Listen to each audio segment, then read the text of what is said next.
Buenas noches y bendiciones, Iglesia El Cristo Vivo. Damos gracias a Dios por este tiempo y por este momento que nos concede el Señor en esta noche de viernes para reunirnos y compartir la palabra de Dios y tener un momento de comunión los unos con los otros en nuestro servicio y mensaje de los viernes en la noche. Saludamos también a las personas que nos siguen a través de las redes y que comparten nuestra página y las publicaciones que allí, por la gracia de Dios, ponemos para que sean de bendición a todo el pueblo de Dios. Bien, en esta noche vamos a continuar, hermanos, con nuestra serie sobre el libro de los jueces, y ya estamos llegando casi al final del libro. Estamos llevando esta serie de una manera general y tocando diversos temas según vamos avanzando en la vida de los jueces.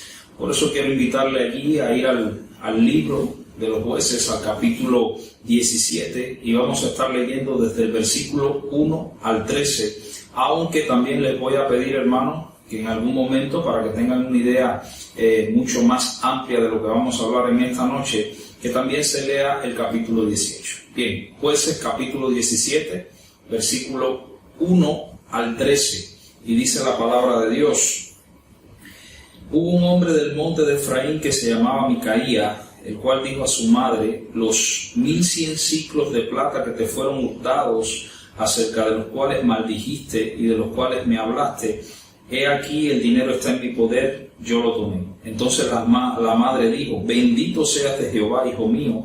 Y él devolvió los 1100 ciclos de plata a su madre, y su madre dijo: en verdad he dedicado el dinero a Jehová por mi hijo, para hacer una imagen de talla y una de fundición. Ahora pues, yo te lo devuelvo. Mas él devolvió el dinero a su madre, y tomó su madre 200 ciclos de plata, y los dio al fundidor, que hizo de él una imagen de talla y una de fundición, la cual fue puesta en la casa de Micaía. Y este hombre Micaía tuvo casa de dioses, e hizo efod y terafines, y consagró a uno de sus hijos para que fuera su sacerdote. En aquellos días no había rey en Israel, y cada uno hacía lo que bien le parecía.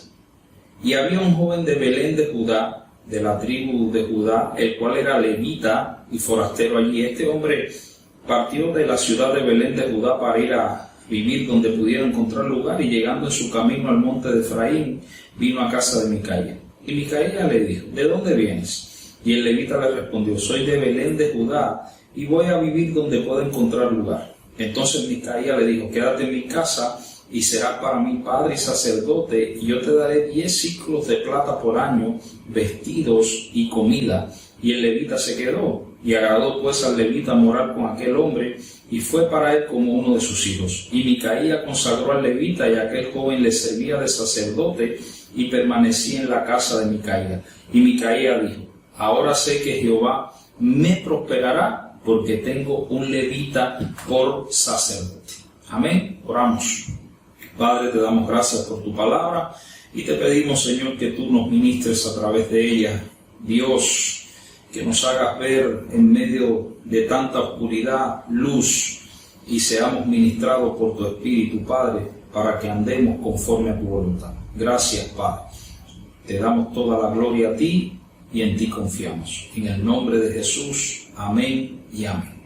Bien, como le decía al principio, vamos a continuar con nuestra serie del libro de los jueces, hermanos.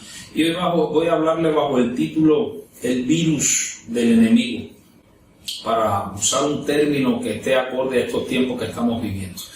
Mire, yo no sé cuántas veces, tanto en los cultos normales, cuando podemos congregarnos, y también a través de lo que hemos compartido en las redes y en los diferentes escritos, no sé cuántas veces hemos hablado una y otra vez acerca del asunto de la religión. Y cuando hemos hablado del asunto de religión, lo hemos usado para referirnos en la parte negativa del término, entiéndase a ese nominalismo que hay entre muchos creyentes y ese vínculo con Dios que tienen muchos de ellos, que está a nivel de reunirse en un templo determinado día, pero sin un impacto real de transformación de vida y cambio que debe caracterizar a un discípulo cristiano o a un verdadero creyente. Cuando usted lee estos capítulos finales de Jueces, y y viendo la situación que hemos vivido hasta aquí ahora y la que todavía estamos viviendo con el asunto del virus del COVID-19, yo me pregunto, como líderes, como creyentes, me hago una serie de preguntas, hermanos, que realmente son un poco preocupantes. Yo me pregunto, por ejemplo, ¿qué será de la vida de esas personas que piensan que venir a la iglesia determinado día o venir al templo determinado día es el centro de la vida cristiana? Me hago la pregunta porque no nos estamos congregando. La manera que tenemos de congregarnos ahora es en nuestra casa. Me pregunto qué será de la vida de aquellos creyentes que nunca tuvieron una relación real de compañerismo con otros creyentes. Me pregunto qué será de aquellos que están pasando horas y horas en las redes viendo cosas que no edifican absolutamente para nada. Me pregunto qué será de lo que antes de esta situación no podías contar con ellos para nada porque estaban tan ocupados luchando la vida y en sus intereses personales que no tenían ni gota de tiempo y sin miles de justificaciones para no servir al Señor. Me pregunto qué será de aquellos que nunca participaron en un tiempo de oración, en un tiempo de ayuno, que nunca tuvieron presentes en ningún tipo de confraternidad con sus hermanos y que ni siquiera tomaron un momento para tener, aunque sea una salida en todo el tiempo anterior a la pandemia, para compartir y tener compañerismo con sus hermanos. Me pregunto qué será de todos aquellos que todavía tienen la oportunidad, con todas estas cosas que están haciendo muchas iglesias para poder ministrarle a su pueblo, y sin embargo ellos están perdiendo el tiempo en asuntos triviales que no les aportan absolutamente nada a su vida. Y podría hacerme un sinnúmero de preguntas, y estoy seguro que usted también se haría esas preguntas. Ahora, yo tengo una respuesta para cada una de ellas, y te diría que la mayoría de estas personas están cada día más sumergidos en la religiosidad de antes. El virus de la religión los tiene completamente infectados, y la vacuna contra la religión se llama relación con Jesús. La verdad es que si estos hermanos no son capaces de dejar que Dios contenga la infección de la religiosidad, creo que le va a costar bastante adaptarse nuevamente cuando volvamos a lo que se ha dado como llamar como la nueva normalidad. Le va a costar bastante adaptarse, seguir su relación con el Señor. En estos últimos capítulos de Jueces, cuando usted lo lee, ellos muestran una dimensión de cómo la gente puede ser muy religiosa, pero estar a 1000 millas o 1000 kilómetros, con el término que usted quiera usar, de Dios. Una de las cosas más interesantes que usted ve en estos capítulos finales es que casi no mencionan el nombre del Señor, pero sí nos muestran cómo era la vida cuando Israel era dejado para que siguiera sus deseos y los ídolos de su corazón, o cómo era la vida de un pueblo que era inmensamente religioso, pero que no tenía ninguna relación seria con Dios. Y cuando usted lee estos últimos capítulos, es sombría la vista que usted tiene y fría de la humanidad.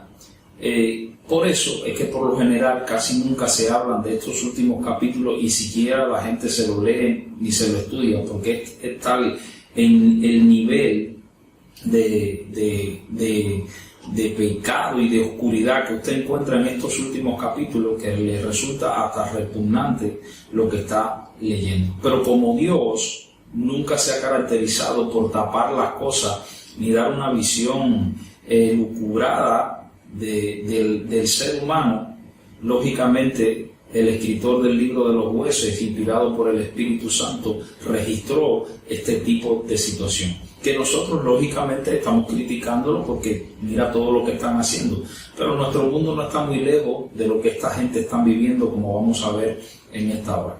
Mire, yo creo que estos últimos capítulos ilustran claramente a dónde te puede conducir la religiosidad y cuáles pueden ser sus tristes consecuencias. Así que lo que vamos a hacer es ver qué nos tiene que decir al Señor a nosotros, que estamos enfrentando en estos momentos nuestros propios retos con este asunto, con este virus espiritual que el enemigo ha tratado, trata y seguirá tratando de traer a nuestras vidas para que nos apartemos del Señor y que en ese proceso creamos que todavía estamos bien. Yo creo, hermano, que hay dos elementos fundamentales más allá de otros detalles que aparecen en el capítulo 17 y 18 que tenemos que ver. En primer lugar, hermano, usted cuando lee estos capítulos se entera de que la religión pervierte completamente la ética de Dios. Cuando usted lee allí desde el versículo 1 al 4 del capítulo 17, dice la palabra de Dios y nos relata las escrituras ahí de un hombre que se llamaba Micaías, que tomó 100,000 ciclos de plata de su madre lo maldice y él entrega ese dinero. La madre dice: bendito seas de Jehová, hijo mío. Él devuelve los 100,000 ciclos de plata a su madre. Su madre dice: en verdad he dedicado el dinero a Jehová por mi hijo para hacer una imagen de talla y una de fundición. Ahora pues yo te lo devuelvo. Mas él devuelve el dinero a su madre, y su madre toma 200 ciclos de plata, los dio al fundidor, que hizo 2 imágenes, una de talla y una de fundición, la que él fue puesta en casa de Micaías. Mire, yo me imagino que si usted es creyente se tiene que estar revolviendo en el asiento, ¿no?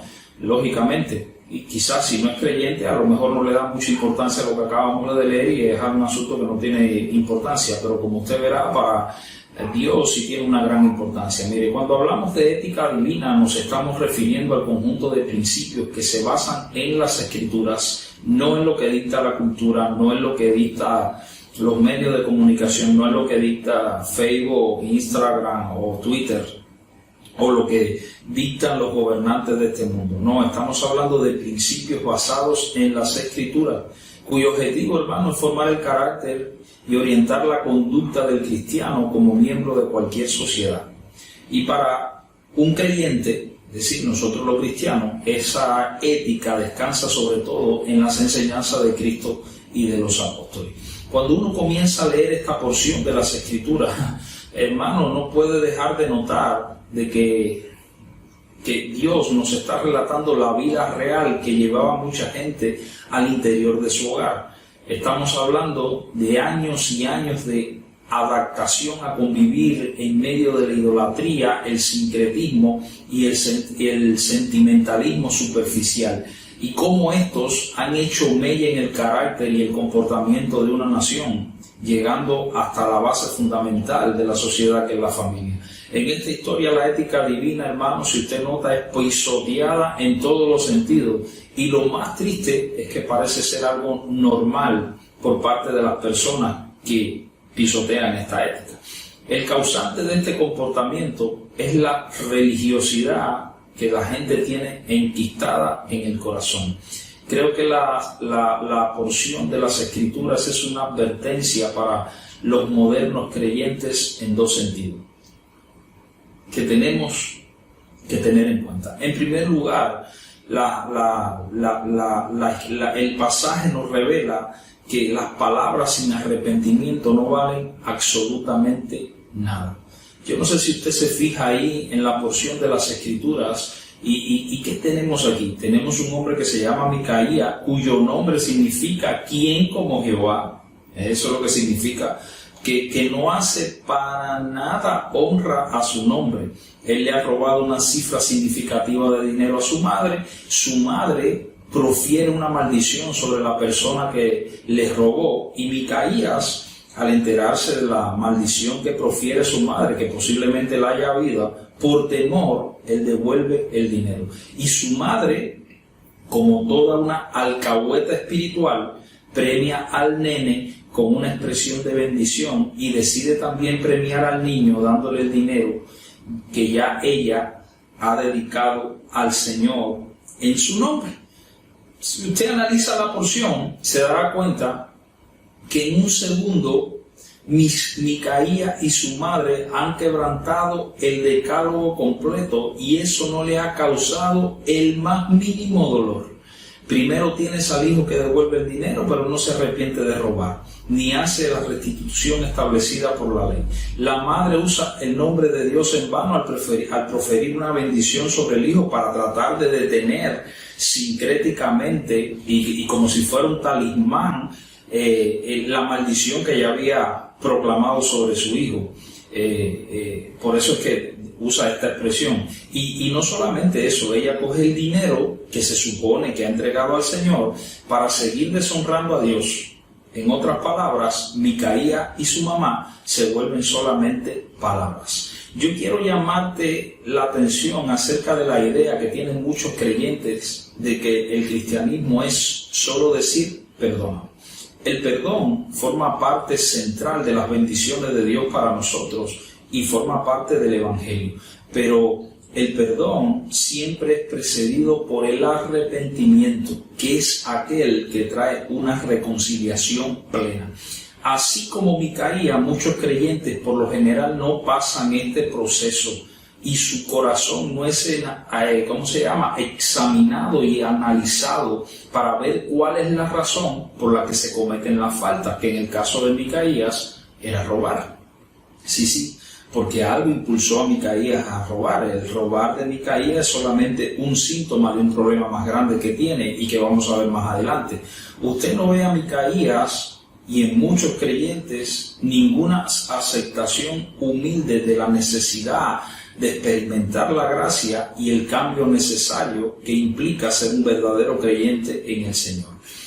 Mire, cuando nosotros lo único que hacemos es pedir perdón por temor a las consecuencias, que fue lo que hizo Micaías y es lo que hace mucha gente en nuestras iglesias en la actualidad, y no porque nos duele haber deshonrado al Señor con nuestro comportamiento, estamos caminando por el camino de la religión y la ética divina está siendo ignorada. Conocer y pronunciar palabras sin arrepentimiento, y déjeme decirle que en nuestro ambiente carismático pentecostal se usan muchas palabras que en su momento adecuado y con la esencia correcta son importantes, pero que han llegado a formar parte de simples muletillas en la boca de mucha gente. Si hay palabras pronunciadas y no hay un verdadero arrepentimiento, es como si no hubiera pasado absolutamente nada.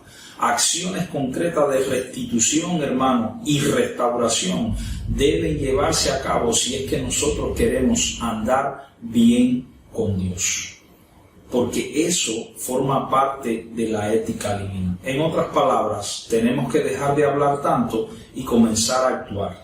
Tenemos que manejar el lenguaje del arrepentimiento, sí, pero tenemos que realizar acciones concretas que muestren que el lenguaje que nosotros estamos dando lo estamos viviendo con acciones prácticas que muestran un verdadero cambio de propósito y de dirección en la vida. En segundo lugar, la advertencia que da la palabra de Dios ahí es clara: no haga lo que a usted le parece con su relación con Dios.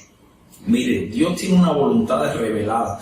Yo no puedo dejar de notar ahí Jueces 17:6, y usted tampoco, donde dice que en aquel tiempo en Israel cada cual hacía lo que bien le parecía mejor, porque no había rey en Israel. La gente hacía lo que mejor le parecía. Esa frase es extremadamente llamativa y aparece nuevamente al final del libro de los jueces. ¿Por qué? Porque esa expresión expresa el sentir de la mayoría del pueblo de Dios en ese momento. Si fuéramos a decirlo en cubano, diríamos que cada cual estaba haciendo lo que le daba la gana, realmente. Pero la frase es dicha también para explicar la locura que están haciendo Micaías y su madre. Mire, la madre dedica el dinero a Dios en el nombre de su hijo. Se supone que lo entrega al Señor, pero ella se queda con el dinero y toma una parte de ese dinero para hacer 2 imágenes para adorar a Dios, que es una franca violación del segundo mandamiento. Y note que esta es una familia bien religiosa. Aquí no están adorando a Dagón, aquí no están adorando a Baal, ni a ningún dios del panteón cananeo. No, ellos adoran a Jehová, aunque sea de boca. Y ya nosotros hemos hablado aquí bastante con relación a las imágenes, pero vale señalar que las imágenes son un elemento, y no son el único, que revelan un espíritu interno que se resiste a someterse a Dios y a lo que Él ha revelado. Y como se resiste a eso, lo que hacen las imágenes es crear un Dios que es aceptable a mi mentalidad y a mi manera de ser. Y Dios ha establecido cómo adorarle y no hacer las cosas, entiéndase, no solamente en el área de la oración, en el área que sea, a la manera de Dios, es, al final lo que revela es un deseo de conformar y ajustar a Dios espiritualmente para que responda a mis intereses, sean personales o sean culturales. Mire, yo tengo que decirle, hermano, que cientos de creyentes en nuestras congregaciones están haciendo lo que mejor le parece. Sí. Yo sé que eso puede resultar ofensivo para usted y usted puede sentirse mal y estoy seguro que la mayoría de la gente cuando escucha esta expresión dicen, esas son otra gente, ese no soy yo. Y muchos están haciendo lo que mejor le parece, no porque no tengan a quien acudir y preguntar y buscar orientación, sino que quieren salirse con la suya. Nosotros hacemos oídos sordos, sea consciente o inconscientemente, a cosas de Dios que en nuestros corazones no quieren aceptar. Por eso tenemos expresiones tales como yo no creo en un Dios así, a mí me gusta pensar en Dios como de tal manera, yo no puedo aceptar un Dios que prohíba tal cosa. Eso sin contar la cantidad de creyentes que ignoran a pastores y líderes en decisiones trascendentales de su vida o que pueden influir en sus iglesias locales.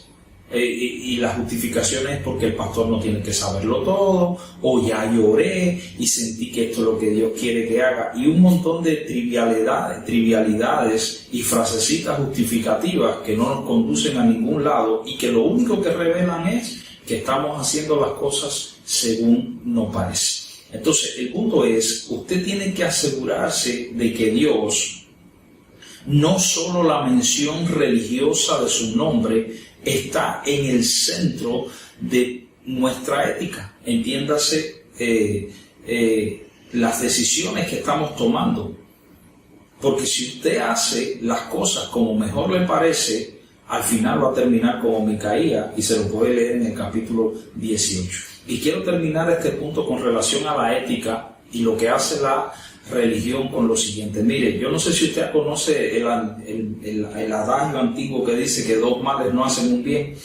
La base de nuestra ética, entiéndase, de nuestro carácter y comportamiento, son los principios bíblicos.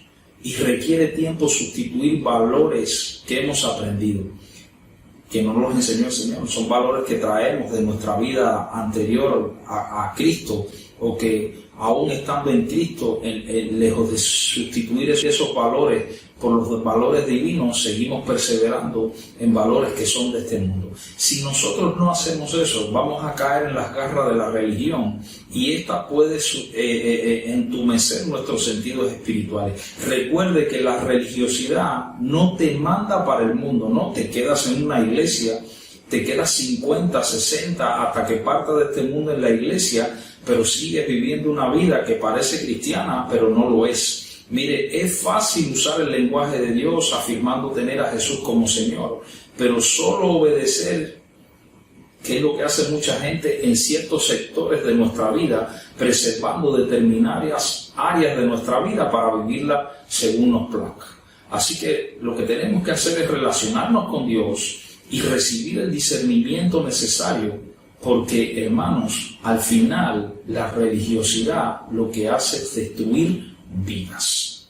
Por lo tanto, este no es un virus espiritual que nosotros podemos pasar por alto o que no podemos prestarle atención.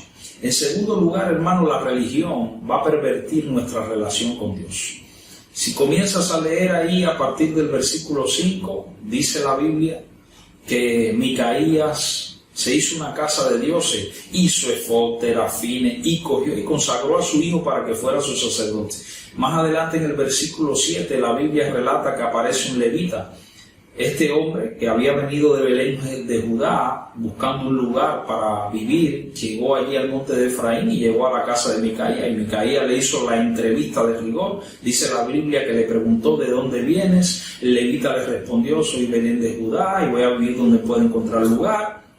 Entonces Micaía le dijo: quédate en mi casa y serás para mí padre y sacerdote, y te voy a dar 10 ciclos de plata por año, vestido y comida. Y el levita se quedó. Agradó pues al levita morar con aquel hombre, y fue para él como uno de sus hijos. Y Micaía consagró al levita, y aquel joven le servía de sacerdote, y permaneció en la casa de Micaía. Y al final Micaía, muy contento, dijo: ahora sé que Jehová me prosperará, porque tengo un levita por sacerdotes.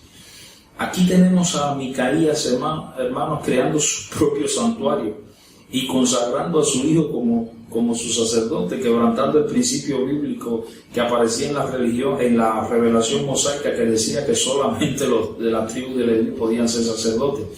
Entonces, cuando usted sigue leyendo, usted piensa que las locuras van a terminar, pero aparece un levita que debía haber estado sirviendo en el sacerdocio, pero que parece que va probando suerte por otras partes del país.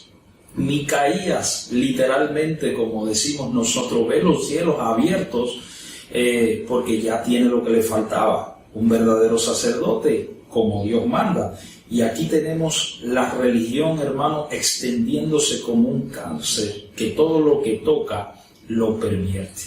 Mire, lo que comienza con la creación de 2 imágenes se convierte en un lugar de culto paralelo al culto de Dios. Porque eso es lo que hace la religión: crea una adoración alternativa a la adoración verdadera a Dios. Donde si hay algo que no me gusta, yo sencillamente creo una adoración a mi manera. Y nosotros podemos terminar adorando a un Dios mucho más complaciente, pero ese es un Dios inexistente. ¿Por qué? Porque la relación se pervierte, porque Dios se convierte muy sutilmente en nuestro siervo, resolvedor de problemas. Aquí hay 2 cosas, hermanos, que no podemos ignorar. En primer lugar, la religión es egoísta. Detectar el espíritu de religión es sumamente fácil. Donde ves egoísmo, opera la religión. El problema es que no estamos dispuestos a reconocer ese egoísmo. Tú tienes a un Micaías, que es un egoísta, y tienes a un levita, escúchame, tienes a un levita que es incluso descendiente de Moisés, cuando lo lees allá al final del capítulo 18, que también es egoísta. Micaía quiere que su santuario prospere, él quiere que Dios lo bendiga, él quiere salir adelante en la vida a su manera. Y si tengo que utilizar a Dios, bueno, y su nombre lo voy a utilizar. Es lo que hace, ¿cómo se llama? Micaía. El levita parece más un mercenario que un sacerdote ordenado por Dios, o que un hombre apartado para Dios. Él va a tener casa, él va a tener vestido, él va a tener comida, él va a tener dinero, y encima de eso está prestando un servicio religioso a la sociedad. ¿Usted cree que el levita no sabe que lo que está haciendo es una perversión de la manera de relacionarse con Dios? Lo sabe, pero las prebendas que está recibiendo y los beneficios que está recibiendo son muy seductores. Él sencillamente se está vendiendo. Si usted lee el capítulo 18, cuando aparecen los hijos de Dan allí, que le ofrecen a este mismo levita irse con ellos, porque son más que Micaías, él gozoso recoge todo aquello y se va con ellos. Era un completo mercenario. Mire, la religiosidad que no se trata de Dios, o la verdad, o lo que nosotros llamamos religión en el término positivo, que no se trata de Dios, que no se trata de la verdad de Dios, que no se trata de la voluntad de Dios, sino de mis ideas, de mi preferencia, es una religión que busca domar y controlar a Dios. ¿Para qué? Para hacer a ese Dios a una imagen que me guste. Es una religión fácil como la que tiene Micaía, es una religión que muchas veces parece emocionante, pero no es una religión que va a traer la bendición de Dios o la liberación, como usted va a ver más adelante. Mire, Jesús nos dio un principio para relacionarnos con Dios que impide que seamos totalmente egoístas. Sí, porque a veces nosotros estamos buscando la fórmula mágica para dejar de ser egoístas. Y la Biblia nos da fórmula mágica. da determinados principios. La Biblia dice, hermano, en Lucas capítulo 9, versículo 23, lo siguiente, y está hablando Jesús y él dice: si alguno quiere venir en pos de mí, niéguese a sí mismo, tome su cruz cada día y sígame.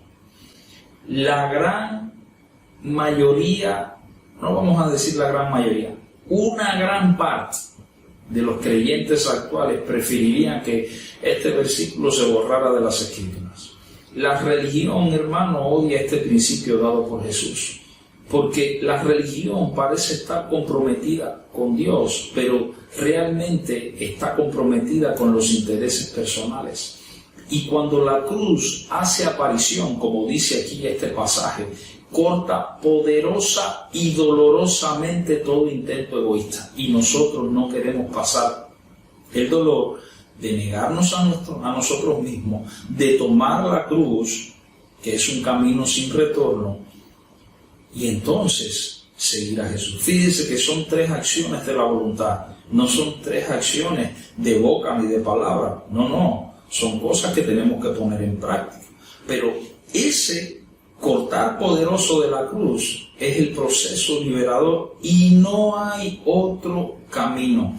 Ninguna dosis de palabras, de religión, de emocionalismo, de autoayuda disfrazada de cristianismo nos va a liberar de eso, hermano. Eso es algo que solamente Dios puede producir en nuestras vidas. Por eso es que Jesús dio esta palabra tan poderosa. Jesús tuvo que tomar su cruz. Imagínese usted nosotros si no tenemos que hacerlo. En segundo lugar, la religión tiene otro problema y que es engañosa. ¿Usted sabe cuál fue la reacción de Micaías al contratar al levita? Allí usted lo ve en el versículo 13. Él dice: ahora sí voy a prosperar, ahora sí estoy haciendo las cosas que agradan a Dios.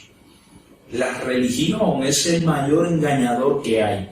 Micaías pensaba 3 cosas cuando dijo esta expresión del versículo 13. Primero, él pensaba que la llegada del levita era parte de la provisión de Dios. Sí, él dijo, no, este levita apareció aquí para que Dios va a bendecir mi vida, viene directamente de Dios. En segundo lugar, que contratando al levita, él cumplía con los requisitos de Dios que había puesto para la gente que podía dirigir el servicio y el culto. Y por último, él pensaba que al poner a este levita como sacerdote, eso le estaba dando determinados méritos delante de Dios. Pero todo esto tenía un objetivo final. Y él dice, ahora con todas estas cosas que yo he hecho, yo sé que Dios me va a prosperar. Está Micaías en la cumbre del engaño y de la ceguera espiritual. La realidad, hermano, es que todo lo que hizo Micaías lo condenaba delante de Dios. Estaba totalmente engañado. Eso sucede cuando el propósito de nuestros esfuerzos religiosos son tener acceso a Dios para conseguir que Él haga lo que yo quiera. Sí. Y muchos creyentes caen en esta práctica. Por eso mucha gente cree que congregarse, que orar, que leer la Biblia le da determinados méritos delante de Dios y por eso Dios lo tiene que bendecir. Mire, hermano, la meta de la fe verdadera es que Dios tenga acceso a mi corazón para que Él logre que yo haga lo que Él quiere. Ese es la verdadera intención divina. Y el propósito de la religiosidad es conseguir que Dios me sirva a mí y que Él haga lo que yo quiero. Pero el propósito del Evangelio es que conseguir que nuestro corazón le sirva a Él. No es al revés. Mire, en algún momento, y esto puede sacudir a alguien ahora, en algún momento de nuestro andar cristiano nosotros vamos a ser confrontados para dejar la mentalidad de que la iglesia nos debe servir y no que estamos aquí para servir a Dios. Tenemos que cambiar esa mentalidad. La gente piensa que el cristianismo o Dios o la iglesia es un asunto de utilitarismo. Si no me es útil, lo dejo. Eso es una mentalidad que está alejada completamente de los principios bíblicos. Estamos aquí, hermanos, no para que la iglesia nos sirva a nosotros, no para que el cuerpo de Cristo, del cual yo formo parte, me sirva, sino estamos aquí para servir de instrumentos en las manos de Dios. Y si esta declaración que te estoy dando te ofende, entonces déjame decirte que muy sutilmente la religiosidad te ha invadido el corazón, porque cuando estas declaraciones nos ofenden es que hay algo de religión en nuestra vida que está siendo tocado. Ya tenemos el virus y a menos que reconozcamos nuestro error, vamos a permanecer en él y con el discursito triunfalista de que ahora sí Dios me va a bendecir. Mire, usted tiene que pensar lo siguiente, hermano. Todo lo que está llegando a tu vida, ¿realmente ha sido Dios el que te ha bendecido? El proceso de lo que ha llegado a tu vida para que tú recibas la bendición de Dios, ese ha sido un proceso que Dios se ha encargado o te has encargado tú. La respuesta a esa pregunta es muy importante. Mire, para terminar este asunto de la perversión por la religión de la relación con Dios, pervertir es cambiar o alterar algo. La religión reduce a Dios, lo convierte en un Dios que no nos puede ayudar y bendecir. Nosotros debemos relacionarnos con Dios desde la perspectiva correcta. Él es aquel, hermano, que tiene el control y es digno de la adoración real y completa. En otras palabras, no se ponga a inventar, hermanos. No se ponga a inventar. Siga los principios bíblicos, vívalos y la bendición de Dios va a llegar a su vida. Y quiero terminar en esta noche con lo siguiente. Quiero animarte a que leas Jueces capítulo 18. Quería incluirlo en el mensaje de hoy, pero creo que es mejor que usted se lo lea y usted saque sus propias conclusiones. El capítulo 18, hermano, es la conclusión de esta historia y yo quiero que tú veas el alcance que tiene la religión. Hay dos cosas que yo pude notar en ese capítulo y ojalá tú las puedas ver. En primer lugar, la religión te aleja completamente de Dios cuando más lo necesitas. Y no solamente eso, tiene la capacidad de afectar a generaciones enteras y usted lo va a notar allí al final del capítulo 18. Es como un virus que si no se contiene a tiempo es capaz de infectar y matar. Y el enemigo, hermano, lo sabe, pero ¿sabe qué? Usted también y yo también lo sabemos. Entonces, ¿por qué tenemos que caer en la trampa? Jueces capítulo 17, 18 nos dicen que al final la religión que nosotros nos inventamos nos va a desilusionar. Sin importar cuál sea nuestro Dios, entienda sea el dinero, sea el poder, sean las relaciones, incluso una versión reducida a esa que tiene mucha gente de Dios, esa religiosidad no nos va a salvar. Puede que entremos a la eternidad por la gracia y la obra del Señor Jesús, pero es difícil que podamos experimentar una vida de victoria. En otras palabras, no solamente la religiosidad te puede engañar toda la vida y decirte que eres salvo, también puede robarte todo el disfrute de una vida cristiana bendecida. Por lo tanto, hermanos, centre su vida en Jesús como el camino para acercarnos a Dios, para adorarle, para conocerle y vivir con Él. Y cuando usted haga eso, yo le garantizo, hermano, que la religión no va a permanecer y el virus va a desaparecer. Amén. Dios te bendiga. Déjame orar por ti en esta hora. Señor, bendice a cada persona que ve, escucha o lee este pasaje y este mensaje. Ministra, Dios, derriba toda venda puesta en la mente, Señor, y trae discernimiento, Dios. Padre amado, que haya un corazón dispuesto a recibir tu palabra. Aparta todo espíritu, Dios, de contienda, de autoengaño, de justicia propia, y ministra a tu pueblo. Señor, necesitamos ser ministrados por tu Espíritu. Necesitamos tomar decisiones que cambien y transformen nuestras vidas. Ayúdanos, Señor, a andar conforme a tu voluntad y no como a nosotros nos parece. Gracias, Padre. En el nombre poderoso de Jesús. Amén. Amén y amén.